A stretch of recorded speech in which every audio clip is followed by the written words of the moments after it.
কোনো কোনো দলের কোনো কোনো নেতার মুখ থেকে শোনা যাচ্ছে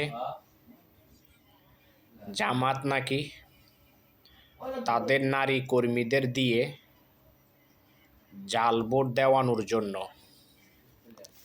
কেউ বলতেছে 1,00,000 বোরকার অর্ডার করেছে, আবার কেউ বলতেছে 40,000 বোরকার অর্ডার করতেছে।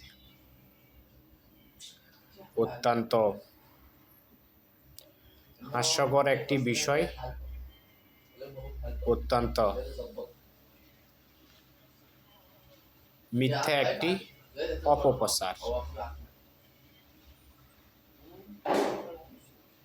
আমার অন্তত মনে হয় বিগত দিনে কিভাবে ভোট হয়েছে কিভাবে হয় নাই সেটা এক সাইডে রাখি, অন্তত এইবার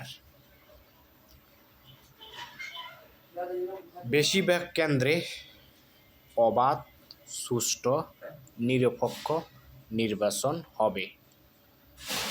সমস্যা হবে না যে একদম একেবারে বলা যাবে না, কিন্তু বেশিরভাগ কেন্দ্রে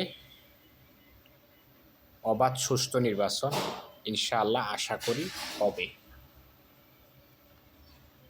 যারা এই মোবাইলের জমানাতে এসে এই সমস্ত অদ্ভুত কথাবার্তা বলতেছে, আমি মনে করি যারা এগুলো বলে তারা নিজেদের পায়ে নিজেরাই কুড়াল মারতেছে। কারণ ট্যাগিংয়ের, বুলিংয়ের, মিথ্যাচারের রাজনীতি বিশেষ করে যারা 4 কোটি ইয়াং ভোটার আছে তারা দেখতে চায় না। তারা কখনো কোনোভাবে মেনে নেবে না ট্যাগিং করে, বুলিং করে, মারামারি করে, হানাহানি করে, উদ্ভট বক্তব্য দিয়ে প্রতিপক্ষকে ঘায়েল করা। এই 24-এর পরে ইয়াং জেনারেশন এটাকে পাত্তা দিচ্ছে না।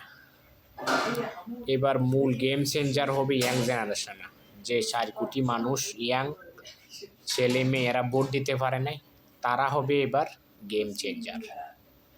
তাদের ভোট যে দল পাবে ওই দলই সরকারে যাবে। কিন্তু আমাদের দলগুলো ভোটারদের আকর্ষণ করতেছে না, তারা শুধু ট্যাগিং আর বুলিংয়ের রাজনীতিতে লিপ্ত আছে।